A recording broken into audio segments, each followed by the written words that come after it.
बिस्मिल्लाहिर्रहमानिर्रहीम। सामीन ग्रामी कदर मुहर्रम हराम के हवाले से इमाम हुसैन अलैहिस्सलाम का सफ़र जो मक्का से कूफा हम मंजिल ब मंजिल आपके साथ डिस्कस कर रहे हैं, उसकी आज दूसरी नशिस्त है। गुज़श्ता नशिस्त में हमने डिस्कस किया था कि इमाम हुसैन मदीना मुनव्वरा दूसरी दफ़ा उनका वरूद हुआ और अपने नाना की कब्र मुबारक पे तीसरा विदा करने के बाद वो आगे कूफा के लिए रवाना होते हैं। तो जो पहली मंजिल आती है वो है ज़ाते इर्क। ज़ाते इर्क इसलिए कहा जाता है कि ये वो मंजिल है जहाँ अहले इराक़ मक्का में दाखिल होते हैं। ज़ाते इर्क पर इमाम हुसैन अलैहिस्सलाम की मुलाकात बशर बिन गालिब असदी से होती है जो कूफा के रहने वाले हैं, और उनसे इमाम कूफा के हालात के बारे में बातचीत करते हैं और वो भी वही जवाब देता है जो फरज़दक ने दिया था कि दिल तो आपके साथ है लेकिन तलवारें आपके खिलाफ हैं, और होगा तो वही जो परवरदिगार चाहेगा। और इमाम ने कहा कि असदी कूफी ने कितनी अच्छी बात कही है, बिल्कुल होता वही है जो परवरदिगार चाहता है। इसके बाद जो अगली मंजिल है वो बड़ी अहम तरीन मंजिल है और वो है मंजिल हाजिर बतन रुम्मा। ये इसलिए आम है कि अपनी शहादत से 27 दिन पहले हज़रत मुस्लिम बिन अकील ने एक ख़त लिखा था इमाम को, जिसमें ये बताया था कि अहले कूफा हमारे इस मिशन में हमारे साथ शरीक होने के लिए तैयार हैं और जौक दर जौक हमारे लिए वो शिरकत कर रहे हैं।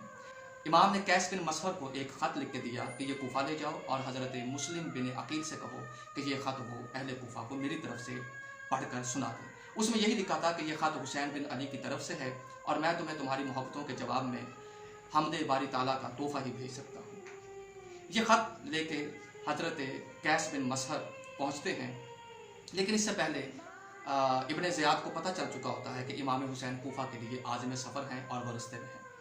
वो अपने जासूस फैला देता है और कादसिया के मकाम पर उसने अपना नेटवर्क इतना स्ट्रॉन्ग किया हुआ होता है और लोगों में मशहूर किया होता है कि तुमने हर चीज़ पर नज़र रखनी है, चूँकि हुसैन या हुसैन का कोई कासिद या कोई उनका जासूस उसके लफ्ज़ों में इधर से गुजरे तो तुमने उन पर कड़ी नज़र रखनी है। वही हुआ कि कादसिया के मकाम पर कैस बिन मसहर को इब्ने ज़ियाद के जासूसों ने पकड़ लिया।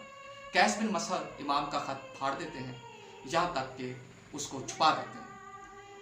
हरकारे बड़ी कोशिश करते हैं कि किसी तरह से वो ख़त उनसे बाजियाब करवा लिया जाए, लेकिन उनसे पहले ही कैस बिन मसहर उस ख़त को ठिकाने लगा देते हैं। जब उन्हें पकड़कर इब्ने ज़ियाद के सामने लाया जाता है तो वो बताता है कि मैं तुम्हें ख़त वो नहीं दे सकता इसलिए कि मैंने वो फाड़ दिया है। और दूसरी बात जो इब्ने ज़ियाद उससे करता है वो ये है कि अगर तुम मुझे ख़त नहीं दे रहे तो फिर ऐसा करो, मिंबर पर आकर अली और अली की औलाद के ऊपर नाज़ेबा कलमात अदा करो। यहाँ पे कैस बिन मसहर कहते हैं कि ठीक है, पहला काम तो मैं नहीं कर सकता क्योंकि ख़त मैंने फाड़ दिया है, दूसरा काम मैं कर सकता हूँ।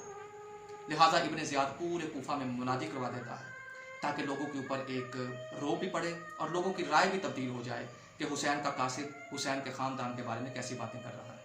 जो ही मिंबर का इंतज़ाम होता है और कैस बिन मसहर को मिंबर पे जाने की दावत दी जाती है, तो कैस बिन मसहर बजाय इसके कि अली और अली की औलाद के ऊपर नाज़ेबा कलमात कहता, उसने उल्टा इब्ने ज़ियाद और इब्ने ज़ियाद के ख़ानदान के बारे में नाज़ेबा कलमात कहना शुरू कर दिए। और इब्ने ज़ियाद को जब पता चला कि उसने मेरे ख़ानदान की एहानत की है तो उसने फ़ौरन दारुल अमारा की छत पर ले जाकर उसको नीचे फेंकने का हुक्म जारी कर दिया। दारुल अमारा की छत पर ले जाकर कैस बिन मसहर को नीचे फेंक दिया जाता है। अभी कुछ सांसें बाकी होती हैं कि अब्दुल मुल्क बिन उमैर बजली उन्हें ज़िबा कर देता है। जब इमाम को इस ख़बर से आगाह किया जाता है तो इमाम फूट फूट कर रोते हैं और साथ एक दुआ करते हैं कि परवरदिगार तो मुझे और मेरे चाहने वालों को अपने कुर्ब में एक ही जगह पे इस्तक़रार दे, एक ही जगह पे हमें कायम रख, और तू कादिर है, तू हर चीज़ पर कादिर है, तो मुझे और मेरे चाहने वालों को एक मकाम में रखने पर कादिर है, तो हमें अपने कुर्ब में जगह दे। और बहुत रोए इमाम कैस बिन मसहर को याद कर। उसके बाद जो अगली मंजिल है वो फैद या फैयद है और ये मक्के और कूफे का बिल्कुल सेंटर है, मरकज़ है। यहाँ इमाम थोड़ी देर के लिए रुके। यहाँ सिर्फ रुकने के हवाले से रवायत मिलती है और कूफा और मक्के के दरमियानी मंजिल होने का पता चलता है। यहाँ किसी शख्स से कोई मुलाकात शायद रिवायत में कोई मौजूद नहीं है। इससे अगली मंजिल अजफुर है। अजफुर जरफ से निकला है और इसका मतलब होता है कि सैलाब का पानी या बारिशों का पानी वादी के अगर नशेब इलाके से गुजरे तो जिस हिस्से को वो खोखला कर देता है या दरिया के खोखले किनारे को भी जिस पे भरोसा न किया जा सके, जिस पे पाँव रखें और वो गिर जाए, उसे अजफुर कहते हैं। आपने नोट किया होगा कि जितने भी ये मकामात हैं इनके नाम पानियों पर, तालाब पर और आराम करने के हवाले से हैं। तनईम है तो सोने के हवाले से है, और सफ़ा है तो उसका मतलब भी पानी की गुजरगाह के हवाले से है। तो ये जितनी मंजिलें हैं ये नखलस्तान और पानियों के हवाले से हैं। कहाँ कहाँ किस किस शक्ल में पानी है उसी पे उसका नाम रखा गया। अजफर के मुकाम पर अब्दुल्ला बिन मुती अददी के साथ इमाम की मुलाकात होती है। अब्दुल्ला बिन मुती अददी इमाम को फिर से मशवरा देते हैं। इनकी एक मुलाकात मदीने और मक्के के दरमियान भी हुई थी।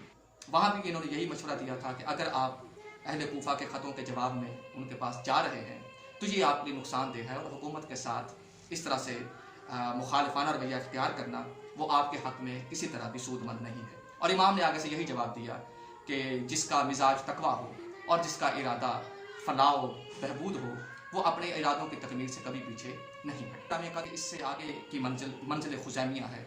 ये बड़ा ठंडा इलाका और यहाँ पे दरख्त, नखलस्तान, तालाब और पानी। यहाँ इमाम ने एक दिन और एक रात क़याम किया। कम से कम 2 दिन बनते हैं।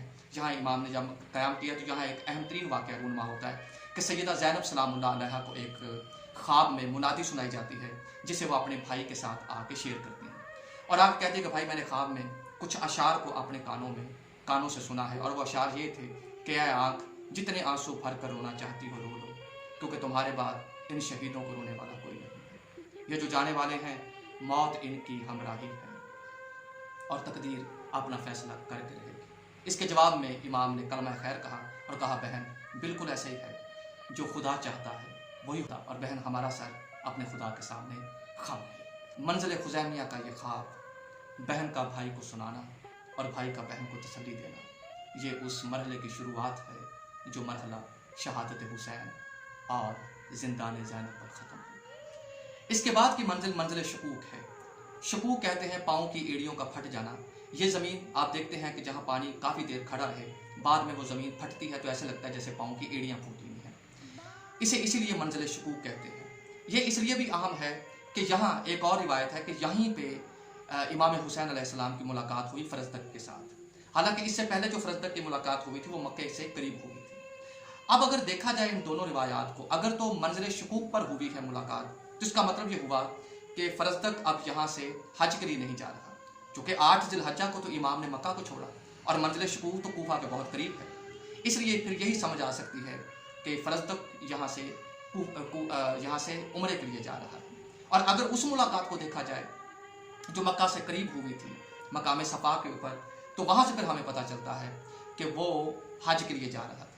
अगर हज के लिए जा रहा था तो फिर हम मंजिल सफ़ा के ऊपर जो फरजदक की मुलाकात है उसको सही मानेंगे, और अगर वो उम्रे के लिए जा रहा था तो फिर मंजिल शकूक के ऊपर उसकी मुलाकात को हम देखेंगे।